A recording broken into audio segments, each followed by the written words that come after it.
And I want to just briefly say a word about what we're doing tonight and introduce Ben, and then turn it over to Ben to share about his family's experience. And then we will have an opportunity after the end of Ben's words to ask questions if we have any. So tonight is part of a two-part series for B'nai Israel's commemoration of Yom HaShoah. We call these Zikaron Basalon, which literally translates to a memory in the living room. The idea being that we share memories and stories about our family's experience in the Shoah in a much more intimate way that gives people an opportunity to connect with one another, ask questions, and hear about the story directly from either the individual who experienced them or from an individual who heard these narratives from their parents and their family members and friends, and are able to then share that with others to give testimony to what happened during the Shoah, so that we truly follow the dictum of never again and never forget. So thank you all for being here tonight. Ben Willcher and his wife Erin joined B'nai Israel officially, I think, about 8 years ago. They have 3 children, 2 sons, 2 daughters and a son, and they have always been active participants in congregational life at B'nai Israel. Ben also happens to be a good friend of ours. We were neighbors for the first few years that we lived in Rockville until the Willchers moved a little bit further down the road, but we're still very close, and we very much value our friendship with Ben and Erin and their children. And tonight for Zikaron Basalon, Ben is going to share the story of his maternal grandparents, how they met, how they eventually made their way to America. And so I'm going to turn it over to Ben. Great, thanks so much. Mitch, and I just want to give a couple of thank yous to start. One, thank you to Rabbi Berkowitz and B'nai for the opportunity to share on behalf of my family and share their story. I also want to thank Netta for her involvement, and welcome back to Netta, coming off of your maternity leave. And I do want to give credit to our former shlicha, Tamar. I believe Tamar is the one that initially had the idea to bring the Zikaron Basalon to B'nai. So she brought it a couple of years ago, and I'm glad that B'nai has continued it. So I'm honored to be a part of the remembrances this week. I know, like Rabbi Berkowitz said, I know Sylvia Verzinas, I think, is giving a testimony later this week. And I know there's some other events and activities with the JCRC and other groups throughout this week. So I guess I'm glad to participate again.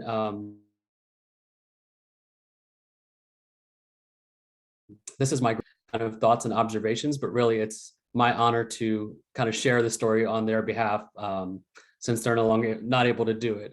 They both passed away, so it's my honor to share the story on their behalf. So I guess I'm going to start a little bit by saying that a lot of what I know about my grandparents' history is not from them directly. So in the time that I got to talk to them while they were alive, they really did not talk about their experiences a lot. And I think that was for 2 main reasons.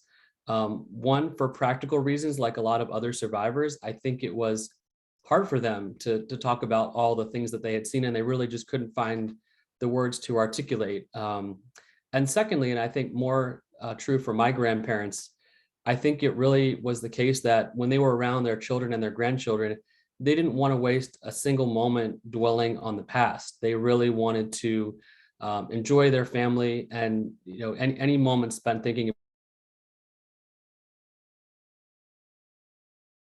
about the past was really, that's why, that's why they really didn't talk. So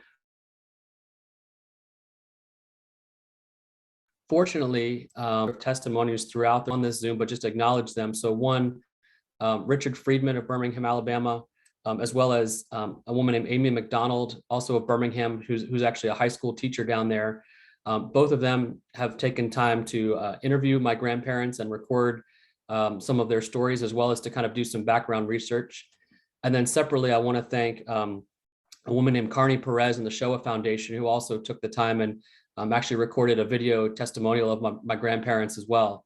And so because of those 3 people, and among others, that's really how I know the story and how I'm able to share it with you all today. So I just want to acknowledge those folks, and hopefully others are continuing to capture survivors' testimonies before they're no longer able to tell those stories themselves. So I think what I'm going to do, I know we have an hour allotted, and I'm keeping track of time. Although Rabbi Berkowitz, you know, of course, what it means when a Jewish speaker says they're keeping track of time. Nothing.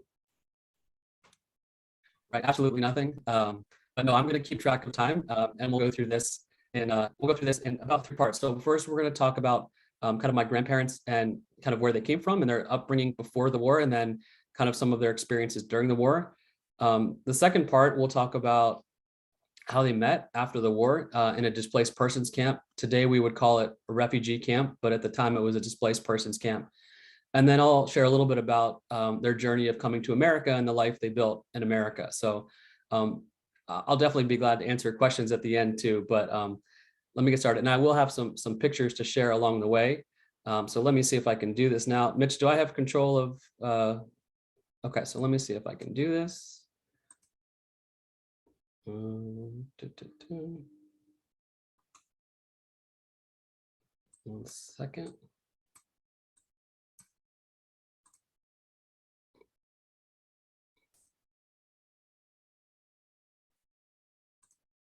Let's see.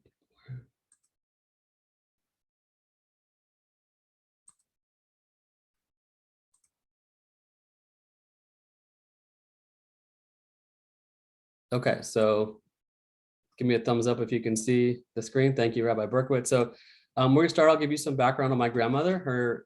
She was born Chaya Frischer. She was born in a small town called Nivka in southern Poland. She was she had one brother, Pinchas, and her parents, and they lived a pretty simple life in Nivka.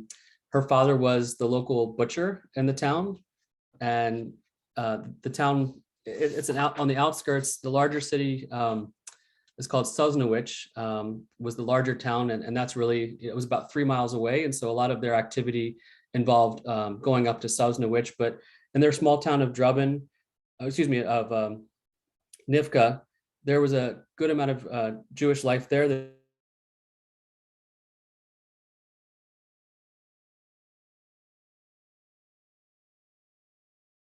lived near the mother, both attended the school and they attended Hebrew school. And really their life was centered around family, like a lot of families at that time. They had a lot of extended family.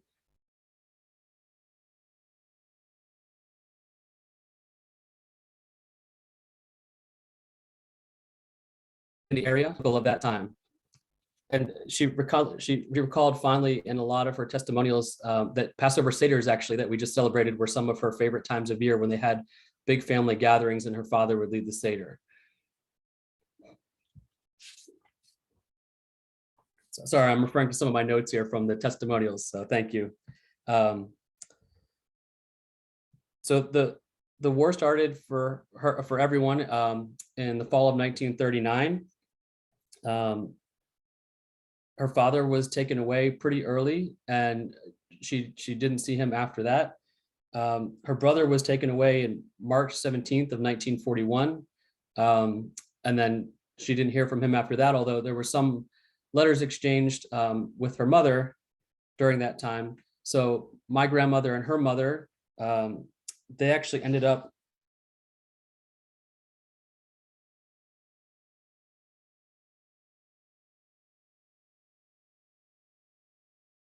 in May of 1941. My grandmother was actually taken away, and along with 7 other young women, and they were sent to a series of labor camps. So in one camp, they were making ropes for the German army, and they were doing other construction. At one point, she also worked in the coal mines around Sosnowich. So she went through a series of labor camps from 1941 to 1944. She did exchange letters with her mother during some of that time. And she did save some of the letters, and we've had some of them translated, and they're very sweet correspondence back and forth. Her mother was making sure that she was wearing a coat and not getting sick, and all the things that, even given the circumstances, things that you would expect a mother to care about for her child. So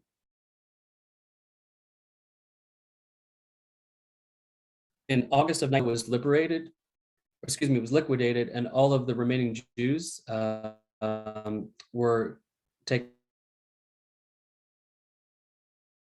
out, and so it perished at that time.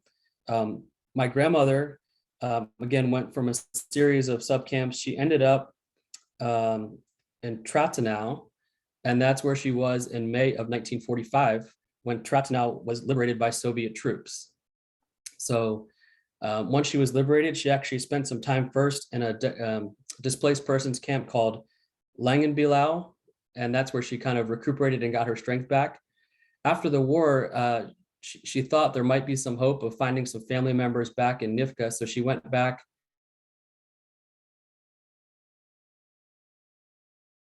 and tried to find in Bergen-Belsen after the war, staying with some cousins and trying to get reacclimated there.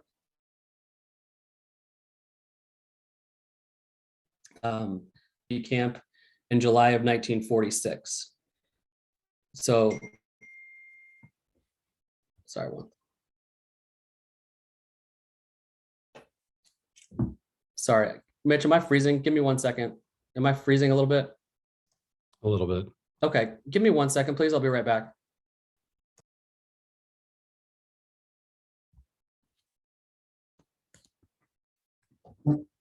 Sorry about that.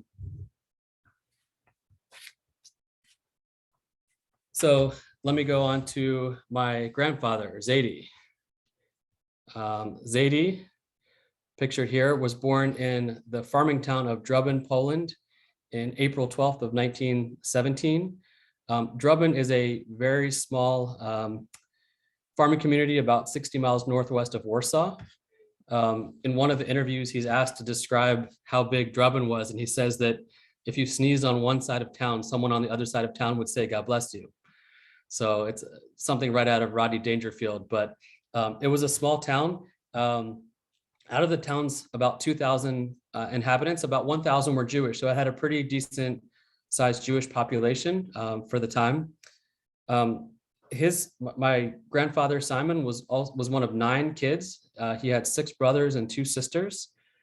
They all lived together. His father was also a local butcher in the community. So I guess they both had experience being the children of butchers, or excuse me, of butchers, and having that as their livelihood.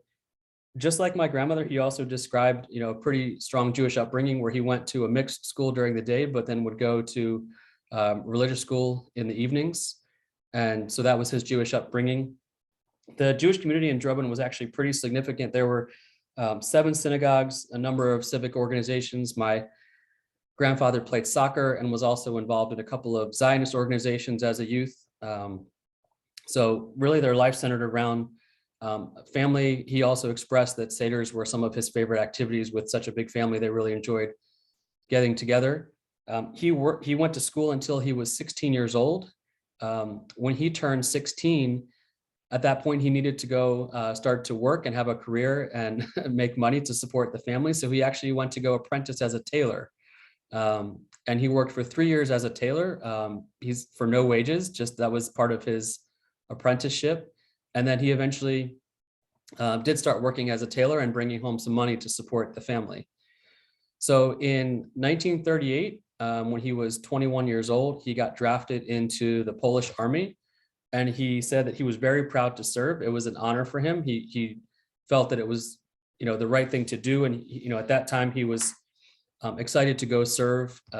He didn't know obviously what was coming, but was very excited. And he said that, for the most part, Jews were discriminated against, even in the military service. I think they really didn't want to give Jews any kind of high-ranking positions in the military. So really, most Jews were just left as infantrymen. So when the war broke out, September 1st, 1939, my grandfather and his unit, he expressed that the training they had was pretty subpar, and they really were not very well equipped, both in terms of the training or the the weaponry or the ammunition they had. So shortly after the start of the war in September of 1939, his unit was actually captured by Germans, and they were taken to a prisoner of war camp, where they where they were for several weeks. And then eventually he was actually released from that German prisoner of war camp. He said something in one of the interviews about how it was, if he was a prisoner of war, they would have had to treat him like a prisoner of war. But as a Jew, they just decided to let him go. So from the first prisoner of war camp, he actually made his way back home, and then was actually arrested by the Germans the second time and went to a second prisoner of war camp. That was in February of 1940. In the fall of 1940, he did go back to Drubbin and remained with his family there. Starting in April and May of 1941, he and his family were in the Radom ghetto. And so that's where he was when he was selected for, like my grandmother, a series of labor camps, forced labor camps. And at that time, it was one night when he was at one of the jobs that he was asked to do, that he came home and his family had been taken in the night. So he didn't get to say goodbye or anything. He just, came back one day and they were gone. So eventually he went to Radom. He ended up in April of 1945 in Dachau. And then from Dachau, he was on a train and he understood that they were going to, I think it's pronounced Tyrol in, I think it's northern Italy or southern Austria. And he understood that the orders for that train ride were that all of the people on the train were to be exterminated. This was at the end of the war, and the Germans were just trying to, finish as much of their destruction and horror as they could manage at the end of the war. And on the train ride from Dachau to Tyrol, the train was stopped by American soldiers. And so that's when he was liberated in May of 1945. And he also made his way to the Feldafing displaced persons camp. So they both started their new lives together. As I understand, it was something of a shidduch. I think it was someone from my grandmother's hometown who knew my grandfather's cousin or something like that, but they got together, and let's see if I can share the next. So in 1946, my grandparents met and started a brief courtship. I think they only had a several months courtship. And then, as was the case with a lot of life in Feldafing, things go on. And so they were married in Feldafing in 1946. So there's some photos that we have of their wedding day under the chuppah.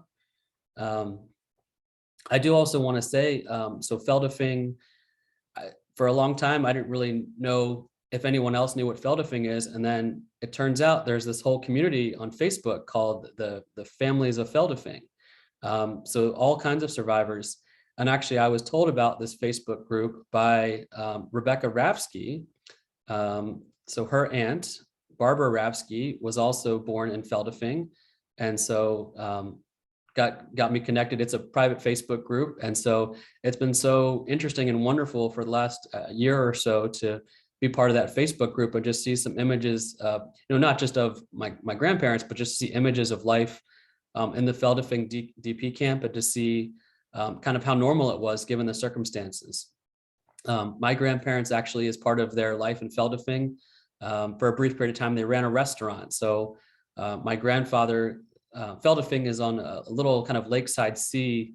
And so my grandfather would go down to the fishermen and barter and exchange cigarettes for fish, and bring the fish back, and my grandmother would cook the fish in the restaurant. So for at least part of their time in Feldafing, that was their livelihood.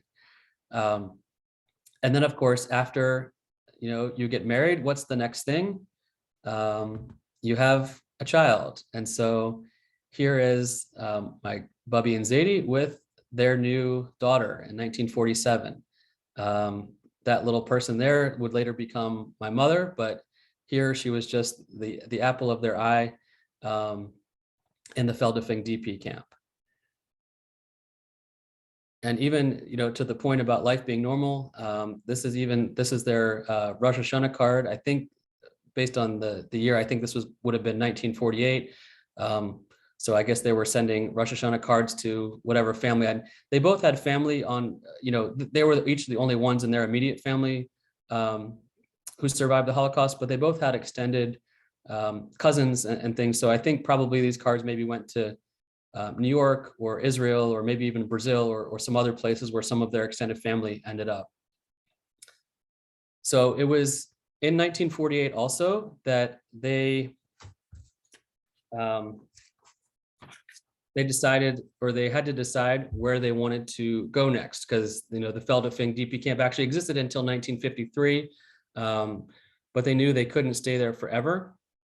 So they kind of had to decide where to go. At one point, my grandfather did think that he might want to go to Israel, and he wrote, or his cousin in Israel wrote to him and basically convinced him that if he ended up in Israel at that time, that he was going to be living on a kibbutz, in the dirt with a wife and a young daughter.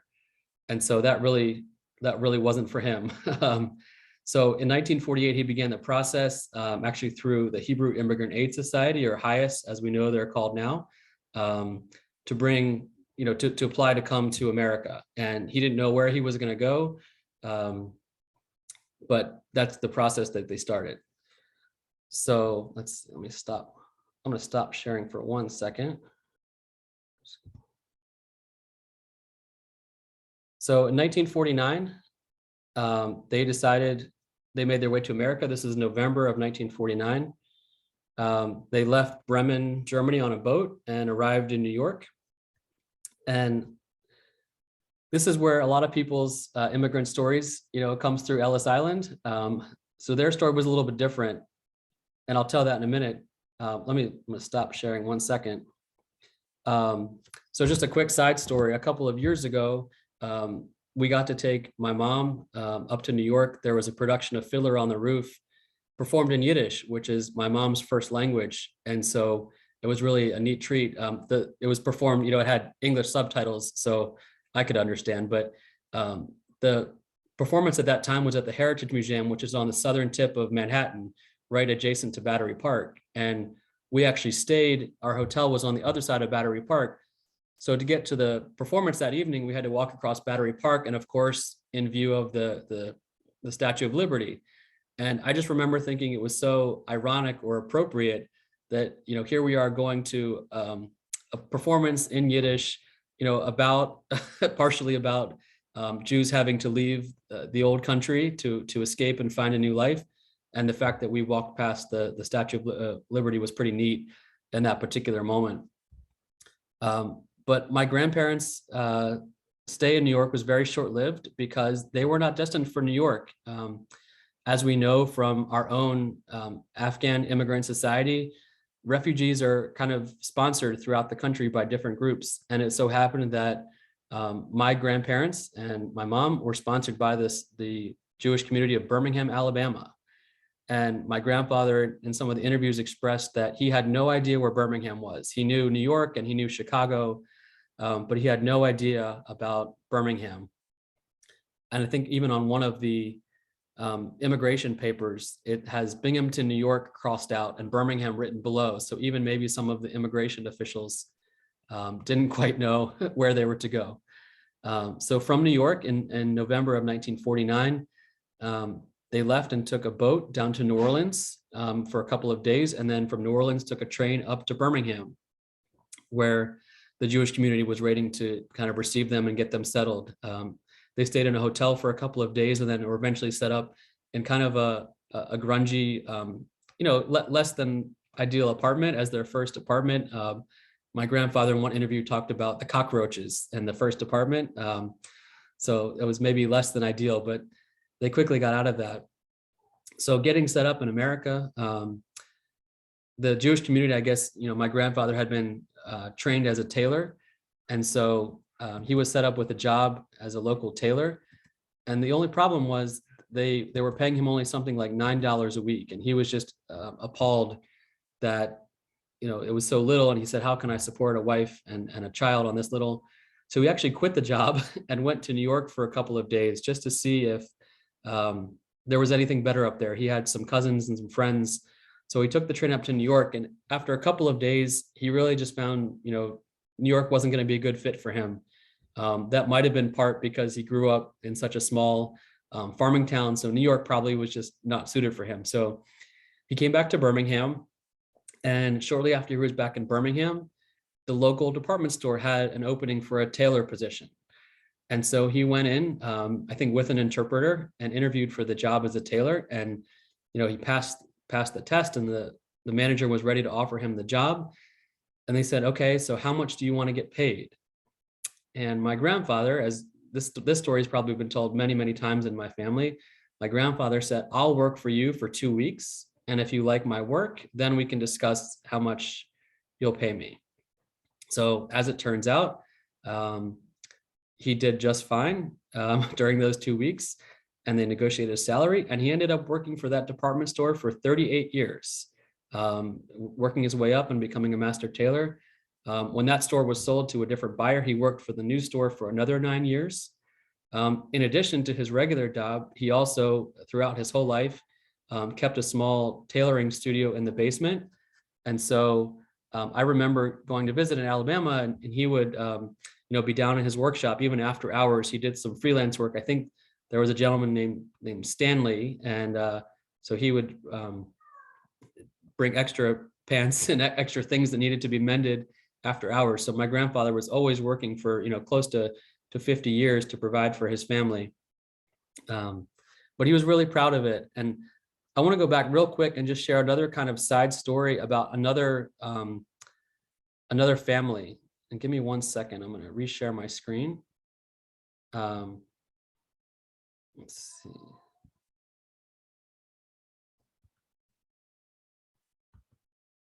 Okay, well, first I'm going to embarrass my mom. So here's Birmingham in 1951. And, they've been here for 2 years at this point, and they've already assimilated into American life, including my mom and her cowgirl outfit. So they I guess, quickly took to American life.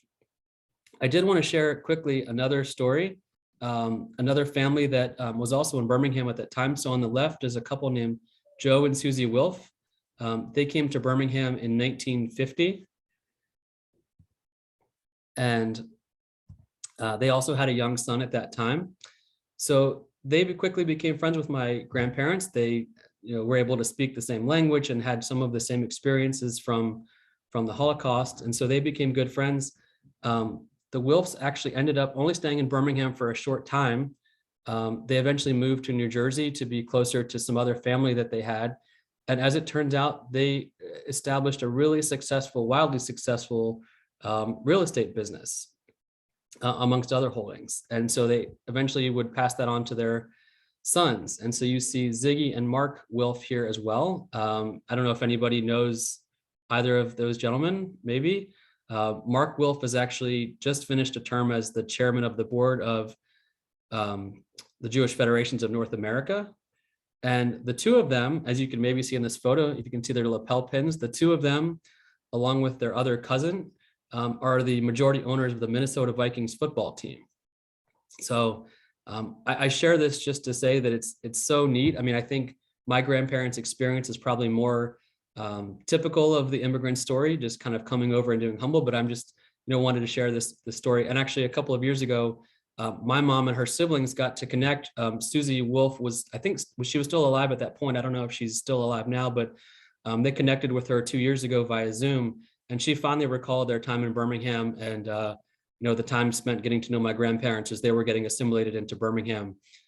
So it was neat to make that connection. And, I'm not a Minnesota Vikings fan, but every now and again, if they're on, I'll still cheer for the Vikings just to support them. So back to my family. My grandfather was really proud of his work. I mean, they worked hard and their family was really important. He worked, eventually he got this nice write-up in the local paper at one point for his tailoring expertise, but really his focus throughout his whole life was just providing for his family.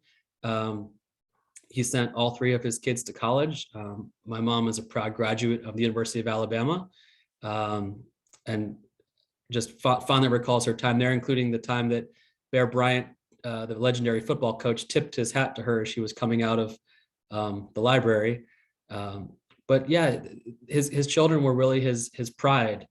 Making sure that they had a good education. They moved to a specific house in Birmingham just to make sure that the kids went to the best schools and really had the best chance to succeed.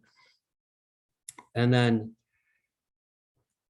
the next point of his life was the third generation. And this is where I come in. That's me on the right there.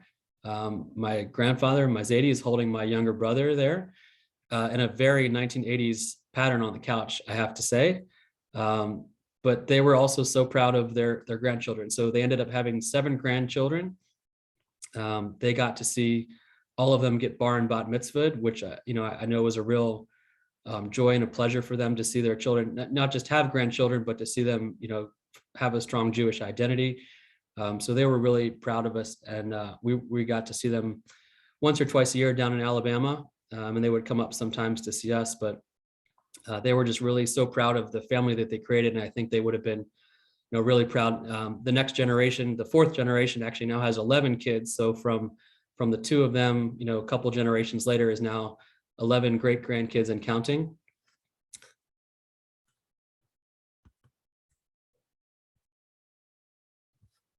And yeah, and so they both passed away. My grandmother passed away in 1999, and my grandfather passed away in 2003.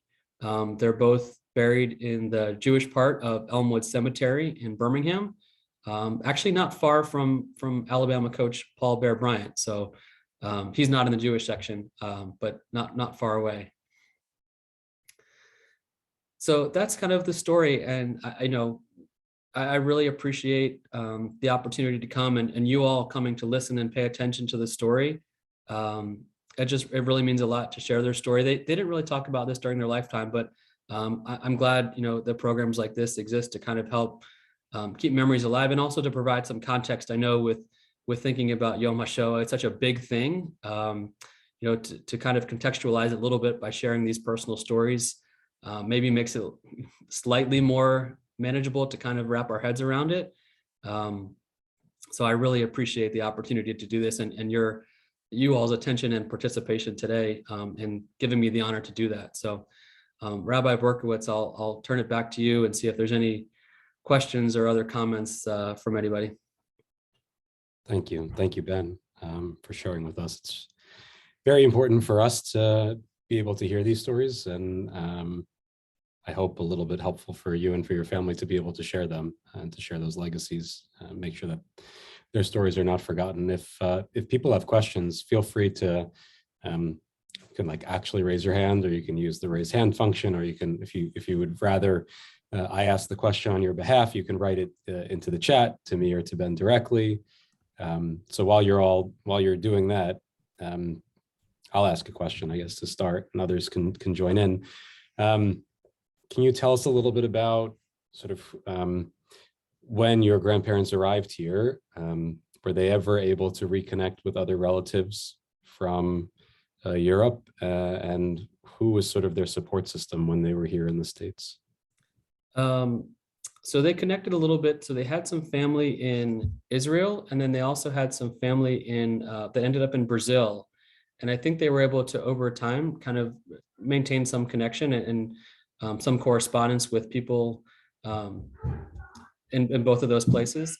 I think in Birmingham, the primary support was really the local Jewish community. I guess, so part of it was when they came over, they were given a stipend of, I forget how many dollars, it was like maybe $60 a week. And that was initially when they got over here. And then eventually when my grandfather's salary was enough that he was basically making the equivalent of the stipend, he basically said, I don't want the stipend anymore. I think he was still entitled to it, and the Jewish community was still ready to support them for longer than that. But as soon as he had enough to support his family, he just said, okay, I'm good. I'm making enough. And so, I think they had a small Jewish community. I know my mom talked, they had some friends that would come over, and they would, speak in Yiddish or sometimes Polish if they didn't want the kids to know, because my mom and her siblings all understood Yiddish. So sometimes they would have friends over and speak Polish just to talk as adults. But they were really I would say they were on their own, to be honest. They really had to come over. I mean, even my grandmother talked about in one of her testimonies that when she had a child in the displaced persons camp, she had, no idea how to raise a baby. And so they relied on the local community there to kind of, to learn how to raise, what to do with a newborn. And, by the time they got to America, they figured it. Actually, my grandfather, when he was getting such low wages, I forgot the story. He said, okay, what do I have to do to earn more money? And the person said, well, you have to learn English. And my grandfather's reply was, I didn't come to America to give speeches. And so that was when he decided to, try his luck in New York, and it didn't work out. But I would say, yeah, they were really kind of self-made, and kind of, they didn't want much. All he wanted to do was just kind of come support his family, buy a house. Getting an American car was a big deal, just, to do it. But really, yeah, they kind of took care of everything they needed after, the first little bit. But again, I mean, as we know, we still have needs to bring in and sponsor refugees. But he just said, I'm good. I think it was maybe just a couple of months. And he said, all right, I have what I need. Let me see. I think there's a question from Netta. That has two questions in the chat there. Yeah. So let's see. Netta asked, did your grandparents share during their testimonies? From the Holocaust? Yeah, during the Holocaust, I think the one thing I would say is that my grandmother in particular had a series of postcards, and I think we have some of them, and I think some of them have been translated, and others are still being translated, but just the correspondence with her mother when they were separated for a number of years. And then your other question, their religious observance, they both described, I guess, probably pretty orthodox in terms of their religious observance. Going to shul every Shabbat, celebrating all the holidays in the house. So both of them grew up in pretty traditional households. I think they were definitely less observant as compared to growing up when they came to Alabama, but they still, I think they knew they were Jewish at that point. It didn't necessarily involve, going to shul regular basis, but the holidays were still important to them. And again, being with family was important to them as anything else. So even though their observance level maybe diminished a little bit, they still felt as strongly Jewish as they were back when they were practicing more regularly. Avery has a question. Hey, Ben. Hey, Avery. My question is about displaced persons camps. So it's a term that I've heard a lot, and I know your mom was born there, and I can imagine that it was a place where they put a lot of refugees after the war. But what was life like there? What have you heard? Was there industry where was everything just a handout? You just lived there for a short amount of time? I guess my question is related to, it sounds like they were there for a significant amount of time. So did people set up, was it like a mini city? And so how long were people after the war, maybe this even goes beyond you, in displaced persons camps before everyone was placed? Yeah, so Feldafing in particular, and I can't speak to other DP camps, but Feldafing during the war was actually kind of a summer camp for Nazi youth, believe it or not. And then after the war, the US Army took it over and commissioned it. And at first, Feldafing mostly housed non-Jewish refugees, mostly from Hungary. And then eventually it became more of a home for Jewish refugees. And honestly, from the pictures I've seen in the Feldafing Facebook group, it really was kind of like a little mini city where life was, it almost looked, I don't want to say normal, but right, they set up schools, they set up institutions. So the Feldafing camp itself existed from 1945 to 1953. So it was never intended to be something that lasted indefinitely. It was kind of a holding place, for a number of years, basically while people were getting processed and figuring out, what parts of the world they were going to move to.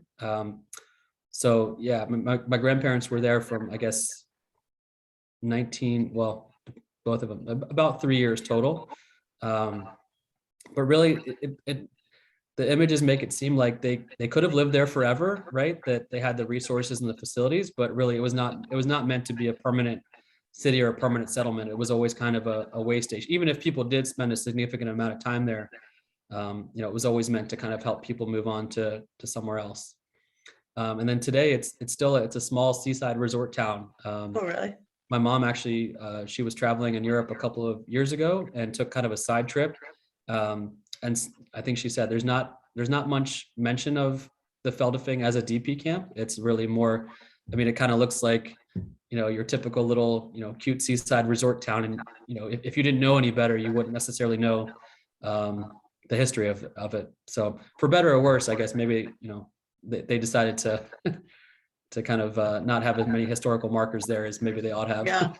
Well, it's an interesting part of the whole show a story, because you always hear about the war ending, but then not as much about like what happened next to everyone.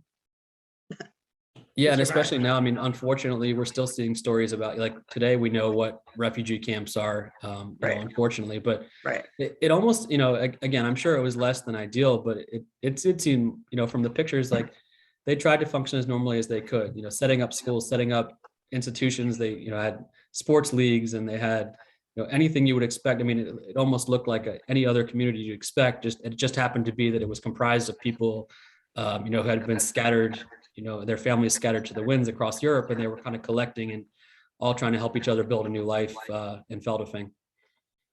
Thanks.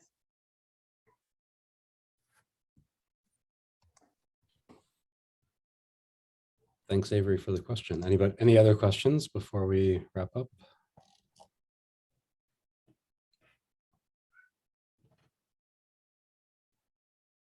No, that's okay. Again, I appreciate everyone's time and attention. And I do hope, this is a significant week of remembrance between this, Yom HaZikaron next week. We just got finished doing some remembering last week for Passover, but I hope everyone takes just a moment this week to remember in whatever way. And then we'll have some more fun for Yom HaAtzmaut after that. But I appreciate getting to be part of the Yom HaShoah remembrance. And so thank you again to Rabbi Berkowitz and to Netta for the opportunity. And thank you, Ben, for sharing your family story with us. And I know that some of your family members, including Mom, is on tonight. So I know. I hope I didn't embarrass her too badly, but she'll maybe text me later if I did. I'm sure she's felling for you, and also remembering her parents. So thank you for sharing a piece of your family's history with us and reminding us about the importance of holding on to these memories and sharing them with others. If anybody who is here tonight knows somebody else who would want to hear the story, we did record. So please just let us know if you would like the recording, and we'd be happy to share it with them to share Ben's family story with others. So thank you again to Ben, and thank you all for being with us tonight to remember those of us and our family members who suffered some horrible atrocities during the Shoah, and to whose memory we dedicate tonight and work to make sure that things like that never happen again.